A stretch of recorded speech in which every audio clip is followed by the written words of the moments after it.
J'ai l'air d'être une fille avec le cœur sur la main?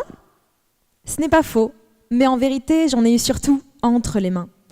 C'est simple, le cœur, c'est le seul organe qui n'a besoin de personne pour fonctionner. Il se débrouille tout seul. Au contraire, tous les autres organes ont besoin de lui. C'est lui qui, en se contractant, va propulser le sang dans les vaisseaux et apporter aux organes l'oxygène dont ils ont besoin. Il se contracte toutes les secondes, mais des fois, il se dérègle complètement, et c'est ce qu'on appelle une arythmie. Et qui dit arythmie dit potentiellement risque de crise cardiaque. Et je suis sûre que nombre d'entre vous ne savent pas que les maladies cardiovasculaires sont à l'origine de plus d'1/3 des décès dans le monde. C'est pour ça que dans mon laboratoire, on cherche à comprendre et traiter ces arythmies. Et on est actuellement sur un phénomène qui s'appelle le stress oxydant. Je vais vous expliquer ce que c'est. Quand on respire, on produit des radicaux libres qui sont des dérivés de l'oxygène. C'est un peu comme le jumeau maléfique de l'oxygène. C'est eux qui vont être responsables de l'oxydation et potentiellement de la mort des cellules. Quand tout va bien, les cellules sont capables de les éliminer. Mais des fois, il y en a trop et l'organisme est dépassé. Et c'est là que les ennuis commencent.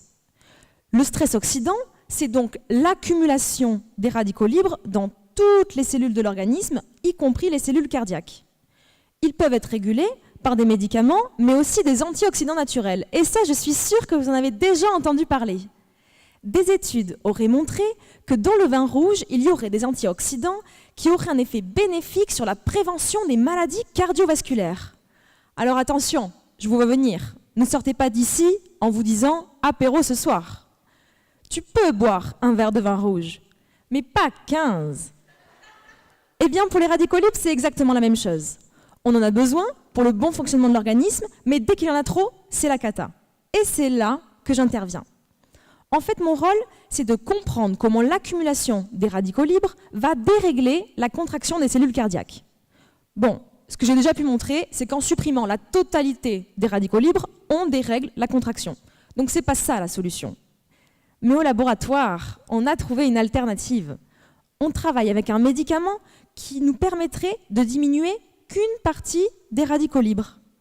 Donc dans ma thèse, j'ai 3 groupes de cellules. Un groupe où tout va bien, nos cellules se contractent normalement. Un groupe où les cellules ont été stressées. Et un groupe où les cellules ont été stressées et elles ont en plus reçu ce médicament. Donc moi, mon rôle, c'est de comparer la contraction de mes 3 groupes de cellules et aussi de comprendre le fonctionnement de notre médicament.